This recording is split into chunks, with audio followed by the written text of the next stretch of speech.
அஸ்ஸலாமு அலைக்கும் வரஹ்மத்துல்லாஹி வபரகாத்துஹு. அல்ஹம்துலில்லாஹி நஹ்மதுஹு வ நஸ்தஈனுஹு வ நஸ்தக்ஃபிருஹு வ நஊது பில்லாஹி மின் ஷுரூரி அன்ஃபுஸினா வ மின் ஸய்யிஆத்தி அமாலினா மன் யஹ்திஹில்லாஹு ஃபலா முضில்ல லஹு வ மன் யுض்லில்ஹு ஃபலா ஹாதிய லஹு வ அஷ்ஹது அன் லா இலாஹ இல்லல்லாஹு வஹ்தஹு லா ஷரீக லஹு வ அஷ்ஹது அன்ன முஹம்மதன் அப்துஹு வ ரசூலுஹு அம்மா பஅத். கண்ணியத்திற்குரிய எல்லாம் வல்ல அல்லாஹு ஜல்ல ஷானஹு தஆலாவின் நல்லடியார்களே, ஒரு மனிதர், ஒரு மகான், ஒரு பெரியவர் இறந்து விட்டார் என்று சொன்னால் அவருக்கு இந்த உலகத்தோட எந்த தொடர்பும் கொள்ள முடியாது. இந்த உலகத்தில் உள்ளவர்கள் அவரோடு தொடர்பு கொள்ள முடியாது என்பதற்கு ஏராளமான திருக்குர்ஆன் வசனங்களை ஆதாரமாக கொண்டு கடந்த வாரங்களிலே நம்ம தெரிவித்திருந்தோம். இறந்தவர்களோடு நம்ம தொடர்பு கொள்ள முடியும் என்ற கருத்தில் உள்ளவர்கள் பொருத்தமில்லாத செய்திகளை கொண்டு வந்து ஆதாரமாக காட்டுகிறார்கள் என்பதையும் சென்ற வாரம் பார்த்தோம். அதுபோன்ற ஆதாரங்களில் ஒரு ஆதாரம் என்னென்று கேட்டால், நபிகள் நாயகம் ஸல்லல்லாஹு அலைஹி வஸல்லம் அவர்கள் மேராஜ் சென்ற ஒரு சம்பவம். மேராஜுக்கு செல்லும்போது ரசூல் ஸல்லல்லாஹு அலைஹி வஸல்லம் அவர்கள் விண்ணுலகில் ஆதம் அலைஹிஸ்ஸலாத்தை பார்க்கிறார்கள், இப்ராஹிம் அலைஹிஸ்ஸலாத்தை பார்க்கிறார்கள், இல்யாஸ் நபியை பார்க்கிறார்கள், மூசா நபியை பார்க்கிறார்கள், இத்ரீஸ் நபியை பார்க்கிறார்கள், ஈசா நபியை பார்க்கிறார்கள். விண்ணுலகத்தில் இவங்க ஒவ்வொரு வானத்தில் ஒவ்வொரு நபியை அல்லாஹ் வந்து காட்டுகிறான். இவர் யாருன்னு ஜிப்ரீல்கிட்ட கேட்குறாங்க. இவர் தான் இப்ராஹிமு, இவர் தான் மூசா என்று அறிமுகம்லாம் செய்யப்படுகிறது. இந்த மேராஜை சொல்லக்கூடிய ஏராளமான ஹதீஸ்கள் இருக்கிறது. இதில் 349 ஹதீஸில் இது விவரமாக சொல்லப்படுகிறது. இந்த ஹதீஸை கொண்டு வந்து என்ன செய்வாங்கன்னு கேட்டால், இறந்தவர்களோட தொடர்பு கொள்ள முடியாது என்றால் ரசூலில் எப்படி இறந்தவர்களை பார்த்தாங்கன்னு கேட்குறாங்க. ரசூல் ஸல்லல்லாஹு அலைஹி வஸல்லம் வந்து ஆதம் அலைஹிஸ்ஸலாத்தை பார்த்தாங்கல்ல, ஆதம் அலைஹிஸ்ஸலாம் இறந்து போயிட்டார்ல, மூசா நபியை பார்த்தாங்கல்ல, அவர் இறந்து போன ஆள் தானே. அப்போ இறந்து போன ஆட்களையெல்லாம் ரசூல் ஸல்லல்லாஹு அலைஹி வஸல்லம் பார்த்துருக்கும் பொழுது இறந்தவர்களோட தொடர்பு கொள்ள முடியாது என்று எப்படி சொல்கிறீங்க? இதை ஒரு வாதமாக கேட்கிறார்கள். இது வந்து அல்லாஹ் தன்னுடைய வல்லமையை கொண்டு தனது தூதரை அழைத்து சென்று காட்டிய ஒரு காட்சி. மேராஜுங்கிறது உங்களுக்கு நடக்காது, எனக்கு நடக்காது, உலகத்தில் யாருக்கும் நடக்காது. நம்மளை எல்லாம் அல்லாஹ் அழைச்சிக்கிட்டு போவான் என்று இருந்தால் அந்த உலகத்துக்கு நம்மளை அல்லாஹ் கொண்டு போயிட்டான்னு சொன்னால் அங்கே உள்ளவங்களை நம்ம பார்க்கத்தான் முடியும். என்னையும் அல்லாஹ் மேராஜுக்கு அழைச்சிக்கிட்டு போனால், உங்களையும் அழைத்து கொண்டு போனால் அங்கே உள்ள ஆன்மாக்கள் உலகத்தில் இருப்பவர்களை பார்ப்பது என்பது சாத்தியம். ஆனால் அது கிடையாத. அவருக்குள்ள சிறப்புன்னு நல்லா சொல்கிறான். சுப்ஹான் அல்லது அஸ்ராபி அப்திஹி லைலம் மினல் மஸ்ஜிதில் ஹராமி இலல் மஸ்ஜிதில் அக்ஸா. மஸ்ஜிதுல் ஹராமில் இருந்து மஸ்ஜிதுல் அக்ஸா வரைக்கும் தன்னுடைய அடியாரை முகமது நபி அழைத்து சென்ற இறைவன் தூயவன் என்று சொல்லி நான் அவரை அழைத்து சென்றேன் அப்படின்னு சொல்கிறான். நபிகள் நாயகம் ஸல்லல்லாஹு அலைஹி வஸல்லத்துக்கு பிறகு யாராவது மேராஜ் என்ற விண்வெளி பயணம் மேற்கொள்ள முடியும்? வஹீ தொடர் முதல்ல இருக்குமா? அல்லாஹ் நம்மளை யாரையும் அழைத்து செல்லுவானா? அப்போ அல்லாஹ்வுடைய ரசூலுக்கு பிரத்யேகமாக ஒரு காட்சியை அங்கே காட்டுகிறான். எங்கே காட்டுறான்? வானுலகத்தில் காட்டுகிறான். அந்த காட்சியை கொண்டு வந்து இறந்தவர்களை எப்படி பார்த்தாங்க இப்படின்னு கேட்டு என்ன செய்கிறாங்கன்னா, அதனால் நாங்களும் பார்க்கலாங்கிறாங்க. இதுலேருந்து என்ன வாதம் வைக்கிறாங்கன்னு கேட்டால், நாங்களும் அவுலியாவை கூப்பிடுவோம், இறந்தவர்களை ரசூலில் பார்த்துருக்குறாங்கல்ல, இப்போ ரசூலோடு போட்டி போடுறாங்க இவங்க. ரசூல் எப்படி அல்லாஹ்வால் அழைத்து செல்லப்பட்டு நபிமார்களை எல்லாம், இறந்துவிட்ட நபிமார்களை எல்லாம் பார்த்தார்களோ அந்த மாதிரி எங்களுக்கும் பார்க்க முடியும் அப்படின்னா இது இறைத்தோருடைய தகுதிக்கு போட்டி போடுற செய்தி இல்லையா? அல்லாஹ்வுடைய ரசூலுக்கு சமமானவர்களை நம்மளாம், நமக்கெல்லாம் அந்த ஒரு சான்ஸ் அல்லாஹ் தருவானா, தருவதாக சொல்லி இருக்கிறானா? அதற்கான இடமாச்சு இந்த மார்க்கத்தில் இருக்குதா? அல்லாஹ் முகமது நபியோட மார்க்கத்தை பூர்த்தியாக்கி விட்டான். அதுக்கு பிறகு யாரோடையும் தொடர்பு வைக்க மாட்டான். அப்படி இருக்கும் பொழுது ரசூல் ஸல்லல்லாஹு அலைஹி வஸல்லம் மேராஜில் பார்த்த காட்சிகளை வைத்து கொண்டு என்ன செய்கிறாங்க, இது வந்து இறந்தவர்கள் தொடர்பு கொள்ள முடியுங்கிறாங்க. இன்னொரு விஷயம் என்னென்னு கேட்டால், மேராஜில் அவங்க பார்த்தாங்கல்ல, பார்த்தது வந்து நெசமாக பார்த்தாங்களா, அது எடுத்துக்காட்டா? பார்க்குதல் வந்து 2 வகையாக இருக்கிறது. ஒரு வகை வந்து நேருக்கு நேர நெசமாக பார்க்கிறது. இன்னொரு வகை என்னென்னு கேட்டால், அல்லாஹ்வுடைய தன்னுடைய வல்லமையை கொண்டு இல்லாத ஒரு ஆளை இருக்கிற மாதிரி கொண்டாந்து காட்டுவான். அவனுக்கு நினைத்தால் எடுத்து காட்ட முடியும். இந்த மேராஜுடைய சம்பவங்களில் நபிகள் நாயகம் ஸல்லல்லாஹு அலைஹி வஸல்லம் பார்த்ததா வருத, அது எல்லாமே வந்து பார்த்ததாக அர்த்தம் கிடையாது, எடுத்து காட்டியதாகத்தான் அர்த்தம். எடுத்து காட்டியதாக அர்த்தம் எதை வச்சு சொல்கிறோம் என்று கேட்டால், அந்த மேராஜ் சம்பவத்தில் 349வது ஹதீஸ் தானே சொல்கிறாங்க. அந்த ஹதீஸ்லேயே ஆதம் அலைஹிஸ்ஸலாத்தை பற்றி சொல்லப்படுது. முதல் வானத்துக்கு போகிறாங்க, அங்கே ஆதம் அலைஹிஸ்ஸலாம் இருக்கிறாங்க. ஆதம் அலைஹிஸ்ஸலாத்தை மட்டும் பார்க்கல, ஆதம் அலைஹிஸ்ஸலாத்துடைய வலதுபுறம் சில பேரை பார்க்குறாங்க, ஆதம் அலைஹிஸ்ஸலாத்துக்கு இடதுபுறம் கொஞ்சம் பேர் இருக்கிறாங்க. வலதுபுறம் இருக்கக்கூடியவர்களை பார்த்துட்டு அவர் சிரிக்கிறார். ஆதம் அலைஹிஸ்ஸலாம் என்ன செய்கிறாங்கன்னா, ரசூலுல்லாஹ் பார்க்குறாங்க வானத்தில் ஆதம் அலைஹிஸ்ஸலாம் இருக்கிறாங்க, அவங்களுக்கு வலப்பக்கம் ஒரு பெரும் கூட்டம் இருக்கிறது. அந்த கூட்டம் இப்படி பார்த்துட்டு சிரிப்பு, சந்தோஷமாக மகிழ்ச்சியாக சிரிக்கிறார். இந்த பக்கம் இடது பக்கம் சில பேர் காட்டப்படுறாங்க, அவங்கள பார்த்துட்டு அழுகுறார். அப்போ ஜிப்ரீல்கிட்ட ரசூலுல்லாஹ் விளக்கம் கேட்குறாங்க. ஜிப்ரீல் அவர்கள், இவர் யார், இவர் வலது பக்கம் இருக்கிற ஆள்கள் யார், இடது பக்கம் இருக்கிற ஆள்கள் யார், இவர் ஏன் வலது பக்கத்தை பார்த்துட்டு சிரிக்கிறாரு, இடது பக்கத்தை பார்த்துட்டு ஏன் அழுகுறாருன்னு இம்புட்டு விவரத்தையும் நபி ஸல்லல்லாஹு அலைஹி வஸல்லம் அவர்கள் ஜிப்ரீல்கிட்ட கேட்குறாங்க. ஜிப்ரீல் அலைஹிஸ்ஸலாம் என்ன சொல்கிறாங்கன்னு கேட்டால், இவர் தான் உங்கள் தந்தை ஆதம், இவர் தான் ஆதம் அலைஹிஸ்ஸலாம். இவருக்கு வலது பக்கம் இருக்கிறாங்கல்ல அவங்களெல்லாம் சொர்க்கவாசிகள். சொர்க்கவாசிகள் அல்லாஹ் தீர்ப்பளித்த மக்கள்லாம் வலது பக்கம் இருக்கிறாங்க. இடது பக்கம் இருக்கிறவர்கள்லாம் நரகவாசிகள். தன்னுடைய சந்ததிகளில் இவங்கெல்லாம் சொர்க்கத்துக்கு போகிறவங்கன்னு பார்த்துட்டு சிரிக்கிறார், சந்தோஷப்படுறார். இந்த பக்கம் நரகவாசிகளாக இருக்கிற மக்களை அதுவும் பிள்ளைகள் தானே, அதுவும் அவருடைய பிள்ளைகள் தான். சொர்க்கத்துக்கு போகிறவங்களும் அவருடைய சந்ததிகள் தான். அப்போ இந்த சந்ததிகளை பார்த்துட்டு அழுகிறார் அப்படின்னு ஜிப்ரீல் அலைஹிஸ்ஸலாம் விளக்கம் சொல்கிறாங்க. இப்போ இதில் நம்ம அறிந்து கொள்கிற விஷயம் என்னென்னு கேட்டால், இப்போ நம்ம சொர்க்கவாசியை நரகவாசியை நம்ம ஏதோ ஒன்று இருப்போம். சொர்க்கவாசியை அல்லாஹ் நம்மளை ஆக்கியார் அருள வேண்டும். ஒரு பேச்சுக்கு நம்ம சொர்க்கவாசி பக்கம் இந்த பக்கம் இருந்தோன்னு வைங்களேன், அதில் நம்மளும் தானே இருந்திருப்போம். வலது பக்கம் இருந்தவர்களில் யார் இருந்திருப்போம், நாமெல்லாம் சொர்க்கவாசிகளாக இருந்தால் நாம் இருந்திருப்போம். கியாமத் நாள் வரைக்கும் உள்ள அத்தனை மக்களும் இருந்திருப்போம். நரகவாசிகள்னு தீர்ப்பளித்தான்னு வைங்க, அப்போ இந்த பக்கத்தில் இருந்திருப்போம். நம்ம சொர்க்கவாசிகள் என்று அல்லாஹ் தீர்ப்பளித்தான் என்று சொன்னால் ஆதமுக்கு வலது பக்கம் இருந்திருப்போம். நரகவாசிகள் என்று தீர்ப்பளித்தான் என்றால் நம்ம ஆதமுக்கு இடது பக்கம் இருந்திருப்போம். நம்மளும் தான் இருந்திருக்கிறோம். நமக்கு தெரியுதா? அது நம்ம தான் நெசமாக உள்ள காட்சியாக இருந்தால் எனக்கு தெரியணுமே. ஆமாம், நான் ஆதம் அலைஹிஸ்ஸலாம் வலது பக்கத்தை யாருக்காவது ஆபத்தில் இருக்கா? நீங்கள் யாராவது ஆதம் அலைஹிஸ்ஸலாத்துக்கு வலது பக்கம் உட்கார்ந்துருந்ததோ அல்லது இடது பக்கம் உட்கார்ந்ததோ உங்களுக்கு நினைவில் இருக்குதா? அப்போ நடந்த சம்பவம் இல்லை, இது எடுத்து காட்டுவது.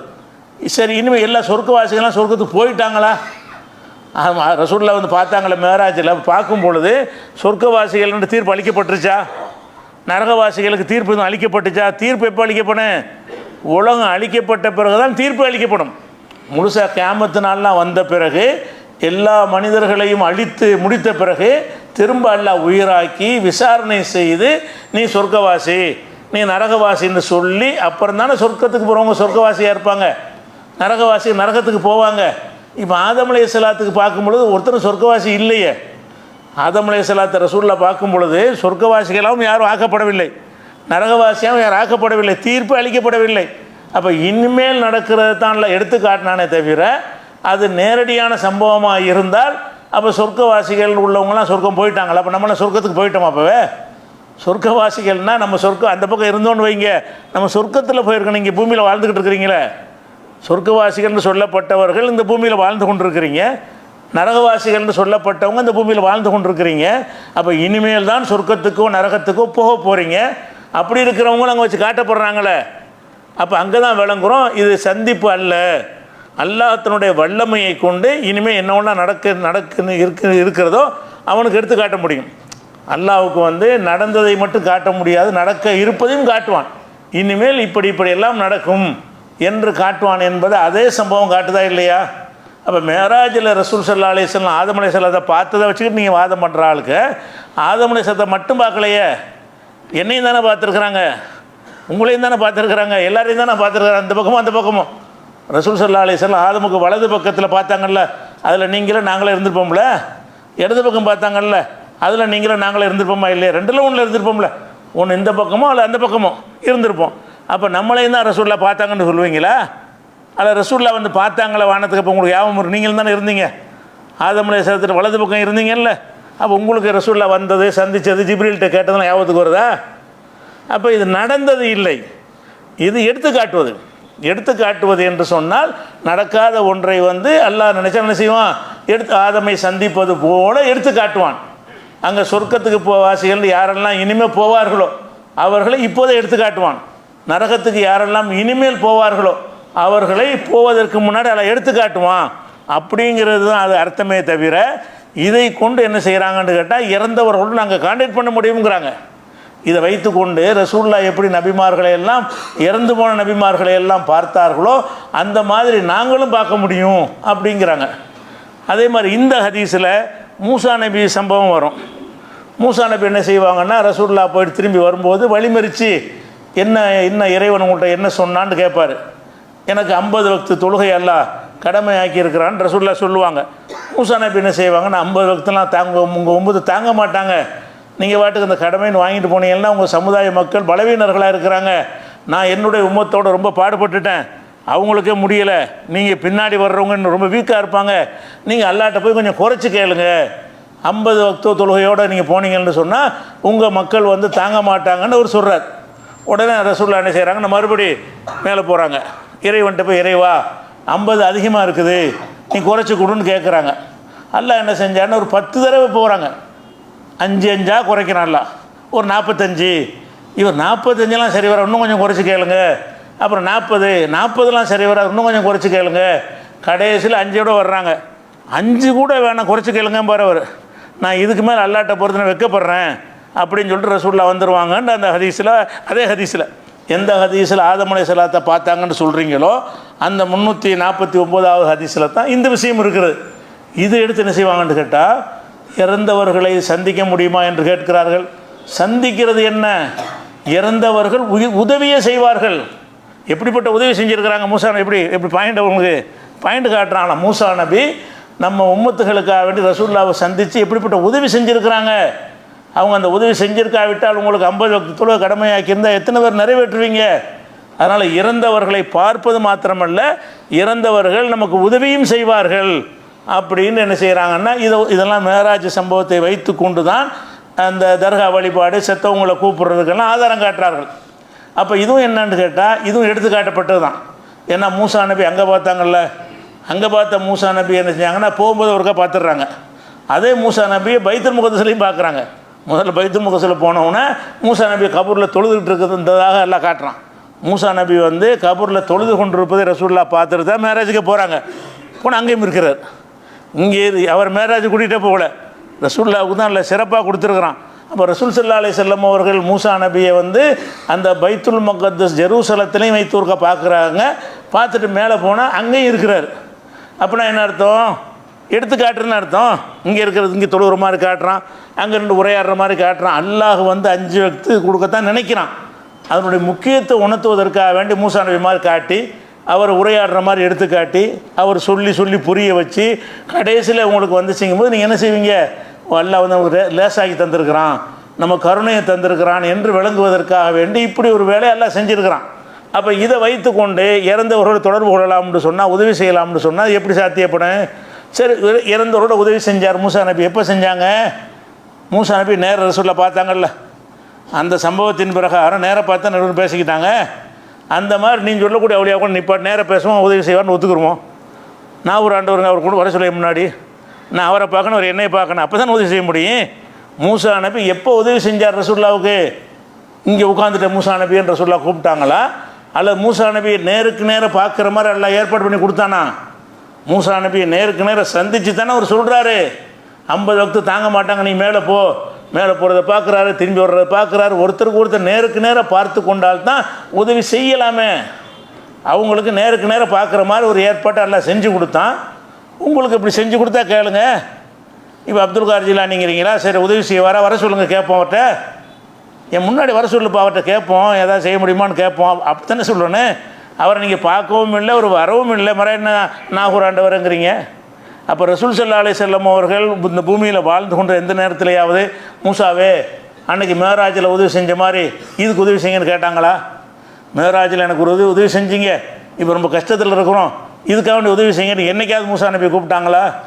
என்னைக்காவது ஆதம் நபியை கூப்பிட்டாங்களா? அப்போ அந்த இடத்துல நேராக போய் அல்லாஹ் காட்டினான் என்று சொன்னால் அப்போ சந்திக்கலாம், பேசலாம், நம்ம கூட பேசலாம். ஆனால் காட்ட மாட்டாங்கிற விஷயம் வேறு. நம்ம கூட அல்லாஹ் என்ன இறந்து போனால கொண்டாது, இப்போ நம்ம முன்னாடி ரசூலுல்லாஹ் நிப்பாட்டிட்டான்னு வைங்களேன், நிப்பாட்டினா கண்ணு முன்னாடி பார்க்குறோம், பேசலாம்ல, அவர் நம்மள்ட்ட பேசுவாங்கல்ல. ஆனால் அப்படி நடக்காதுங்கிற விஷயம் வேறு. ரசூலுல்லாஹ்வுக்கு நடந்த என்னென்னு கேட்டால் நேருக்கு நேர் பார்க்கக்கூடிய காட்சியே இப்போ காட்சியாக எடுத்து காட்டப்படுது.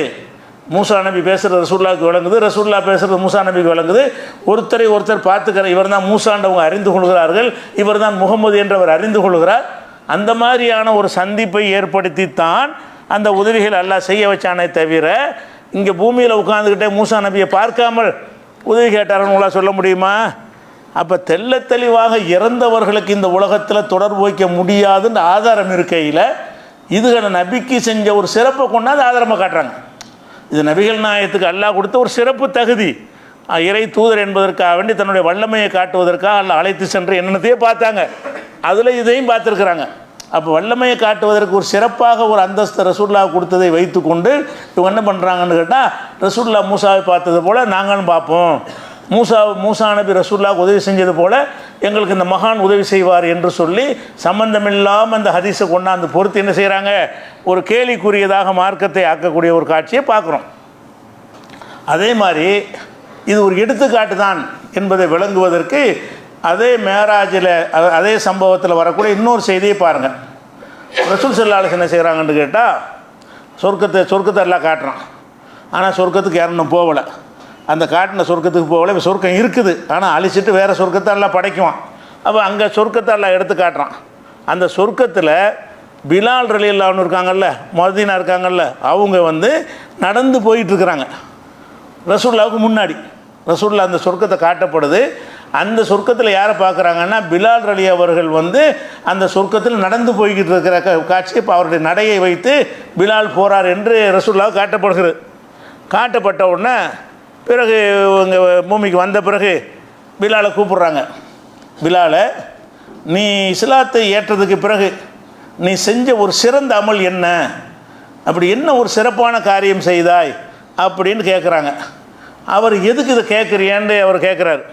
அப்போ ரசூலுல்லாஹ் சொல்கிறாங்க, நீ எனக்கு முன்னாடி சொர்க்கத்தில் நடந்து போய் கொண்டிருந்ததை நான் பார்த்தேன், நீ எனக்கு முன்னாடி சொர்க்கத்தில் நடந்து நீ போய் கொண்டிருந்த அதை பார்த்தேங்கிறாங்க. அப்போ அவர் சொல்கிறாரு, நான் எந்த ஒரு தடவை உழு செஞ்சாலும் 2 ரக்காத் தொழுதுருவேன். நான் செஞ்ச நல்லதுன்னு சொல்வதாக இருந்தால் உழு செஞ்சால் 2 ரக்காத் தொழாமல் இருக்க மாட்டேன், இதுதான் நான் செஞ்ச நல்லறம் அப்படின்னு அவர் சொல்லுவார். அப்போ ரசூலுல்லாஹ் என்ன செய்வார், அதை அக்செப்ட் பண்ணிக்கிடுவாங்க. இந்த ஒரு அமலின் காரணமாக அவர் சொர்க்கத்தில் இருக்கிற மாதிரி நம்ம காட்டப்பட்டிருக்குது விளங்கிடுவாங்க. இப்போ சொர்க்கத்தில் யாரை பார்த்துருக்குறாங்க, பிலாலை பார்த்துருக்குறாங்க. ஆனால் பிலாலுக்கு தெரிஞ்சாது, நிஜமாக பார்த்துருந்தால் பிலால் என்ன இருப்பார், ஆமாம் நான் தான் போயிட்டு இருந்தேன்னு இருப்பார்ல. ரசூலுல்லாஹ் இதை கேட்டவன இதுக்கு தான் என்கிட்ட கேட்குறீங்களான்னு இருப்பார்ல. அப்போ பிலாலை பார்த்தேன்னு ரசூலுல்லாஹ் சொல்லும் பொழுது பிலால் என்ன செய்யலை, ஆமாங்க நான் தாங்க போயிட்டு இருந்தேன், எனக்கு பின்னாடி நீங்கள் வந்துட்டு இருந்தீங்களே அப்படின்னு பிலால் சொல்லியிருக்கணும்ல. பிலாலுக்கு தெரியலை, பிலாலை தான் பார்த்துருக்குறாங்க, அது பிலாலுக்கு தெரியாது. அப்படின்னா இது பார்த்ததா எடுத்து காட்டியதா? நேரடியாக பார்த்து நிஜமாகவே பிலால் அங்கே பார்த்து இருந்தால், முதல்ல பிலால் இங்கே இருக்கக்கூடாது. அங்கே பார்த்துருந்தால் என்ன, ஒரு ஆள் 2 இடத்துல இருக்க முடியுமா? அங்கே பார்க்குறான்னா இங்கே பூமியில் இல்லாமல் இருக்கணும். அவர் அங்கே பார்க்கும்போது அவர் இங்கே தான் இருந்துகிட்டு இருக்கிறார். ஆனால் அங்கே பார்க்குறாங்க. சரி, பார்த்தவர் இவரை ஒரு 2 பேர் ஒருத்தர் பார்த்துக்கிட்டோம்னா 2 பேருக்கும் தெரியணும்ல. நான் உங்களை பார்த்தேன், நீங்கள் என்ன பார்த்தீங்கன்னா ஒருத்தருக்கு ஒருத்தர் பார்த்துக்கிட்டோம். ஆனால் அங்கே என்ன நடக்குது, ரசூலுல்லாஹ் தான் அதை பிலாலை பார்க்குறாங்களே தவிர பிலால் ரசூலுல்லாவை பார்த்த மாதிரி அந்த காட்சி இருந்தாலும் உண்மையில் பார்க்கல. ஏன் பார்க்கலங்கிறோம், இதை ரசூலுல்லாஹ் பிலால்கிட்ட சொல்லும் பொழுது அவர் என்ன செய்யலை, ஆமாம் நான் தான் போயிட்டு இருந்தேன் அப்படின்னு சொல்லணும்ல. எதுக்காக இதை கேட்குறேன்னு கேட்குறாரு. எதுக்காக வேண்டி என்ன அமல் செஞ்சேன்னு எதுக்காக என்கிட்ட விசாரிக்கிறீங்க அப்படின்னு கேட்குறாரு. அப்போ அதில் என்ன வழங்குறது, ரசூல் ஸல்லல்லாஹு அலைஹி வஸல்லம் சொர்க்கத்தில் ஒருவரை இருப்பதாக பார்த்தார் என்று சொன்னால் அது பார்த்தது என்று அர்த்தம் கிடையாது. இன்னென்ன அமலுக்கு இன்னென்ன ஒரு நன்மை இருக்குன்னு காட்டுவதற்காக வேண்டி ஒரு காட்சி மாதிரி வச்சு நமக்கு எல்லாம் சொல்லித்தரோம். இப்போ நமக்கு என்ன ஒரு சட்டம் கிடைக்கும், ஒழு செஞ்சால் தொழுவணும், அதுக்கு சொர்க்கம் கிடைக்கும், சொர்க்கத்தில் ஒரு அந்தஸ்து கிடைக்கும். இதை சொல்லித் தருவதற்காக ஒரு சம்பவம் மாதிரி வச்சு எல்லாம் என்ன செய்கிறான், அந்த வகை மூலம் சொல்லித்தர்றான். நமக்கு ஒரு செய்தியை சொல்லித் தருவதற்காக வேண்டி இப்படி ஒரு எடுத்துக்காட்டுகளாக செஞ்ச விஷயம் தானே தவிர பிலாலை ரசூலுல்லாஹ் பார்த்தாங்கன்னு இதை வச்சு விளங்க முடியுமா? உசுரோடு தான் இருக்கிறாரு. உசுரோடு இருக்கிறவரை ரசூலுல்லாஹ் பார்த்த மாதிரி இருந்தால் கூட உண்மையில் பார்க்கல. நீங்கள் இறந்தவரை பார்க்குறத பற்றி பேசுகிறீங்க. பிலால் இப்போ சாவலை, இப்போ செத்துட்டார், வேறு விஷயம். ரசூலுல்லாஹ் இந்த சம்பவம் நடக்கும்போது அது உசுரோடு தானே இருந்தார். பிலால் மரணிக்கலை, ரசூலுல்லாஹ் மரணிக்கலை. உயிரோடு உள்ள 2 பேர் தான் பார்க்குறாங்க. ஆனால் அது கூட பார்த்ததா இல்லை. உண்மையில் பார்த்தீங்கன்னா 2 பேர் உயிரோடு தான் இருக்கிறாங்க. உயிரோடு இருந்தாலும் ரசூலுல்லாஹ் தான் அவரை பார்த்ததா இல்லை காட்டுறானே தவிர பிலால் ரசூலுல்லாவை பார்க்கவில்லை. பிலாலுக்கு தெரியவில்லை. பிலால் அவர் சொர்க்கத்துக்கு போவார் என்று அவருக்கே தெரியாது. முதல்ல பிலால் சொர்க்கத்துக்கு போவாருங்க, அந்த விஷயம் முதல்ல பிலாலுக்கு தெரியுமா? நம்ம சொர்க்கத்துக்கு போவோம்னு சொல்லி அவருக்கு எதாவது அறிவிக்க முடியுமா? முடியாது. ஆனால் ரசூலுல்லாஹ் சொன்ன பிறகு என்ன விளங்கிட்டாரு? ஓ, நம்மளை அல்லாஹ் சொர்க்கவாசி ஆக்கியிருக்கிறான், நமக்கு ஒரு அந்தஸ்து தந்திருக்கிறான், இந்த அமல்னால இது கிடச்சிருக்குது அப்படின்னு அப்போ தான் வழங்கி கொள்வாரே தவிர ரசூல் ஸல்லல்லாஹு அலைஹி வஸல்லம் அவர்கள் இதை சொல்கிறதுக்கு முன்னாடி அவர் வழங்கி கொள்ளலை. சொல்லும்போது இதை எனக்கு தெரியுமாண்டா சொல்லணும்ல, எனக்கு தெரியுமாங்க, நான் தானே போயிட்டு இருந்தேன், நீங்கள் என்ன சொல்கிறது, நான் தான் உங்களுக்கு முன்னாடி போயிட்டு இருந்தேன் அப்படின்டா சொல்லணும்ல. அவருக்கு இதை பற்றி ஜீரோ நாலேஜ், ஒரு நாலேஜுமே இல்லை, அவருக்கு எந்த ஒரு புரிதலுமே இல்லை. ரசூலுல்லாஹ் சொன்னோன்னா தெரிகிறது. அப்போ இந்த மேராஜில் நடந்த விஷயங்கள் எல்லாமே எப்படின்னு கேட்டால், நம்ம ஒரு பில்டிங் இருக்குதுன்னு வைங்களேன், ஒரு ஏக்கரில் இடம் வாங்கி போட்டோம், அதில் ஒரு அரண்மனை மாதிரி ஒரு பில்டிங் கட்ட போகணுன்னு வைங்களேன். பில்டிங் கட்டுறதுக்கு முன்னாடியே இன்றைக்கு என்ன செய்கிறாங்க, ஒரு ஆர்கிடெக்ட் பண்ணி கொடுத்து என்று சொன்னால் அவர் என்ன செய்வார், அந்த வரக்கூடிய பில்டிங் இப்போ போட்டு காட்டுவார் உங்களுக்கு. 3Dயில் போட்டு என்ன செய்வார், இதுதான் கிச்சனு, இது பாத்ரூமு, இது படிக்கட்டு, இந்த இடத்துல என்ன பெயிண்ட் கொடுங்க, இது இந்த மாதிரி கொடுங்க அப்படின்னு காட்டி, அது நாளைக்கு கட்டினால் எப்படி இருக்குமோ, இன்னும் கட்டவே இல்லை, வெறும் இடமா தான் இருக்குது, காலி இடமா தான் இருக்குது. ஆனால் ஒரு என்ஜினியரு, ஒரு ஆர்கிடெக்ட் படித்தவர்களால் என்ன செய்ய முடிகிறது, அந்த இடத்தில் என்னென்னலாம் எப்படி வரும் என்பதை அதை காட்சியாக உங்களுக்கு எடுத்துக்காட்ட முடியுதா இல்லையா? எடுத்துக்காட்டினோன்னே அதான் பில்டிங்னு சொல்லுவீங்களா? எடுத்துக்காட்டு நெசந்தான். இனிமேல் வரப்போவதை உங்களுக்கு எடுத்துக்காட்ட முடியும்னா இறைவனுக்கு காட்ட முடியாதா? இனிமேல் தானே பில்டிங் வரப்போகுது, இனிமேல் இந்த பில்டிங் இப்படி தான் அமையப்போகுது என்பதை ஒரு என்ஜினியர் தன்னுடைய கற்பனை சக்தியால் என்ன செய்கிறார், காட்டுகிறாரு. அதே மாதிரி பார்த்தா 5 வருஷம் கழிச்சு அந்த பில்டிங் உண்டாகுது. 5 கட்டி கிழிச்சு முடிச்சு பார்த்தா அவர் என்ன மாதிரி போட்டு கொடுத்தாரோ அந்த மாதிரி அந்த பில்டிங் இருக்கிறது. அப்போ இதுக்கு என்ன அர்த்தம், நாளை நடக்கப் போவது இப்படி தான் நடக்க வேண்டும் என்று நம்ம கணித்தோம் என்று சொன்னால் நாமளே டிசைன் போடுகிறோம். நாளைக்கு நடக்க போகிற விஷயத்தை நடக்கிறதுக்கு முன்னாடி டிசைன் போட்டு இப்படித்தான் அமையும் என்று உங்களுக்கு காட்டி தந்து விடுகிறார்கள். அதை வச்சுக்கிட்டு பில்டிங் ஆயிடுச்சுன்னு ஒத்துக்குருவீங்களா? கட்டியாச்சுன்னு சொல்லுவீங்களா? அந்த இடத்துல போனால் அந்த பில்டிங் இப்போ இருக்குமா? எப்போ இருக்கும்? 5 வருஷம் கழித்து பிறகு இருக்கும். கட்டிக்கிட்டு முடித்தவொன்னே டிசைன் போட்டு தந்தார அன்றைக்கே பேப்பர் எடுத்துகிட்டு போய் இந்த இடத்துல நம்ம பில்டிங்க்கு வாங்க பார்ப்போன்னு கூட்டிகிட்டு போய் அந்த இடத்த காட்டினா பில்டிங் இருக்குமா? இருக்காது.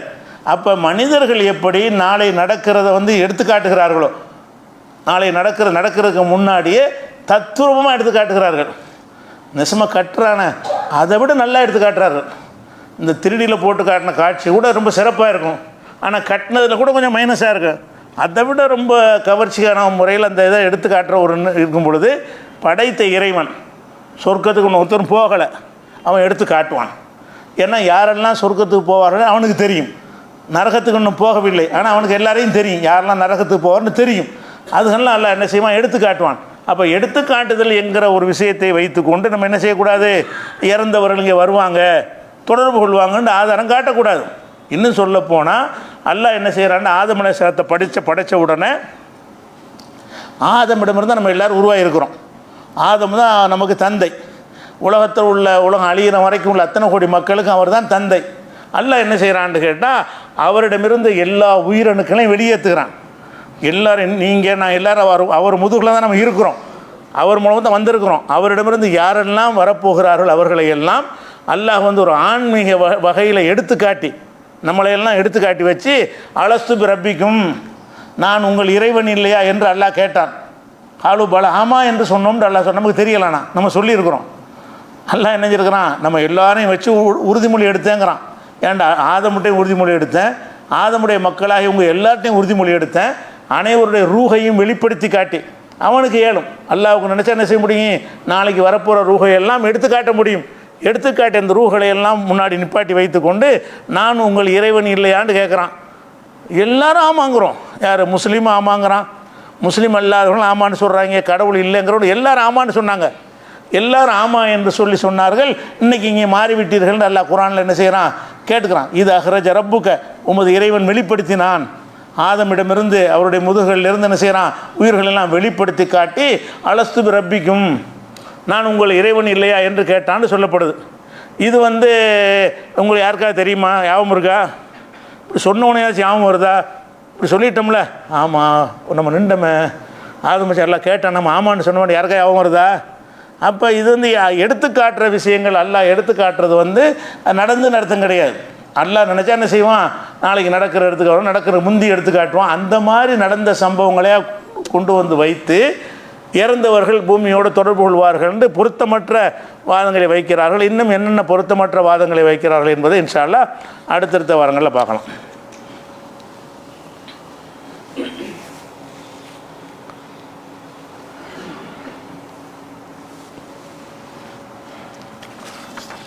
அன்பிற்குரிய சகோதர சகோதரிகளே, நம்முடைய நாடாளுமன்றத்தில் ராஜ்யசபாவில் கேள்வி பதில்னு ஒரு நிகழ்ச்சி வச்சுருப்பாங்க. எதை பற்றி ஒரு நாள் கேள்வி கேட்கலாம்.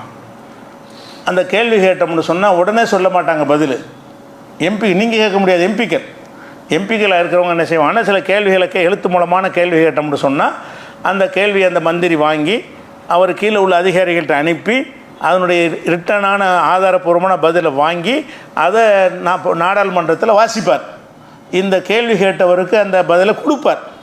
அந்த மாதிரி கேட்கப்பட்ட கேள்விகளில் ஓபிசின்னு பிரிவு இருக்காங்கள்ல, அதன் பிற்பட்ட சமுதாயம், அவங்களுடைய கல்விக்காக வேண்டி ஒரு பெரிய நிதி ஒதுக்கப்பட்டிருக்கிறது அரசாங்கத்தில். காங்கிரஸ் காலத்தில் இருந்து ஒவ்வொரு மக்களும் கல்வி கற்கணும், கண்டிப்பாக படிப்பை ஊக்குவிக்கணும், அதுக்காக வேண்டி நம்ம பெரிய அந்த வரி பணத்தில் அதிகமாக அதுக்கு தான் செலவு செய்யணும் என்பதற்காக வேண்டி ஓபிசிக்காக வேண்டி, பட்டியல் இனத்து தலித்து மக்களுக்காக வேண்டி, சிறுபான்மை மக்களுக்காக வேண்டி ஒரு நிதி ஒதுக்கப்படும். அந்த ஒதுக்கப்பட்ட நிதிகள் எந்த அளவில் செலவழிக்கப்பட்டிருக்குது என்று கேள்வி கேட்குறாங்க. அதுக்கு மத்திய அரசாங்கம் சொன்ன ஒரு பதிலை வச்சு இன்னைக்கு காங்கிரஸ் தலைவருக்கு அரசாங்கத்தை ஒரு கேள்வி எழுப்பியிருக்கிறார். அவங்க என்ன சொல்கிறாங்கன்னு கேட்டால், முஸ்லீம்களுக்கு ஒதுக்கப்பட்ட நிதியில் 94% கொடுக்கப்படவில்லை. முஸ்லீம்களுடைய கல்விக்குண்டு முஸ்லீம் மாணவர்கள் 10ஆம் வகுப்பு வரை படிக்கிற மாணவர்களுக்கு இன்னென்ன உதவி செய்யணும்னு ஒரு கணக்கு பண்ணி ஒரு தொகையை ஒதுக்குறாங்க.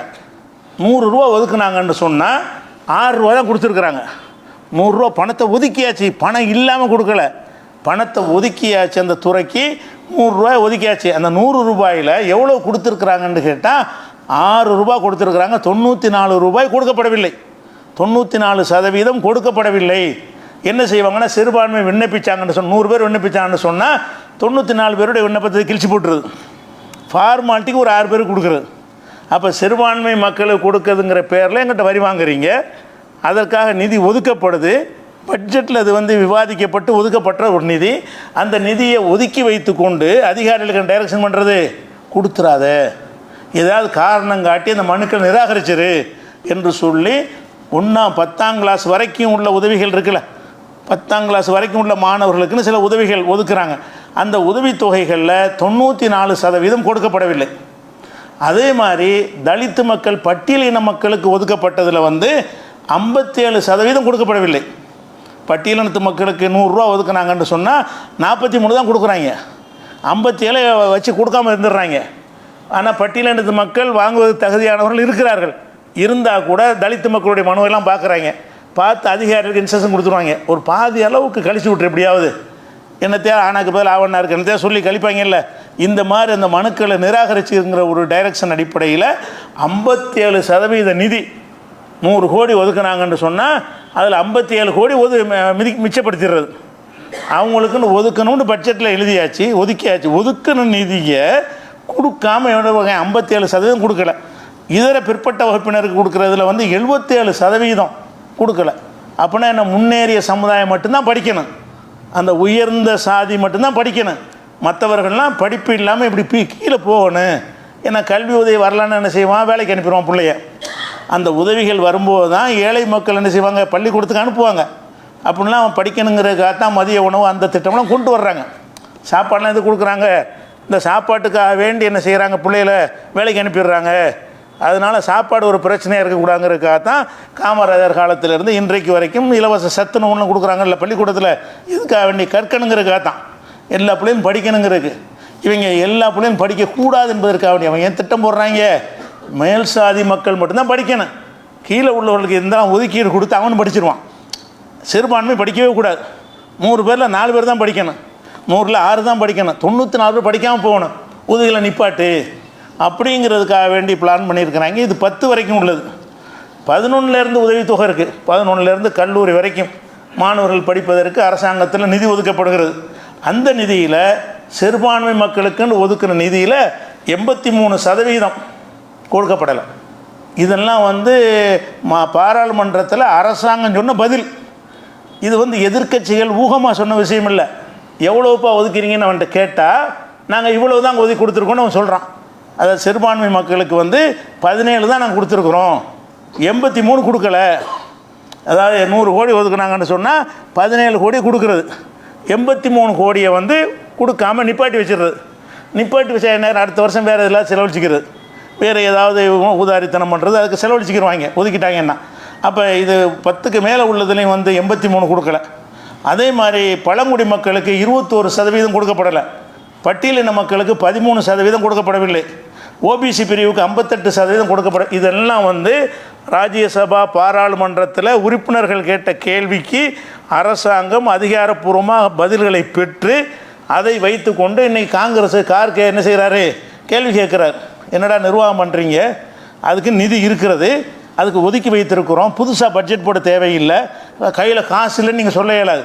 ஒதுக்கின காசு, அதுக்குன்னு ஒதுக்கி வைக்கப்பட்ட ஒரு பணத்திலிருந்து இந்த மக்கள்லாம் படிக்கக்கூடாது என்பதற்காக வேண்டி ஒரு சதி வேலை பண்ணியிருக்கேன்னு கேட்குறதை என்ன செய்கிறார், ஒரு கேள்வியாக எழுப்பியிருக்கிறார்.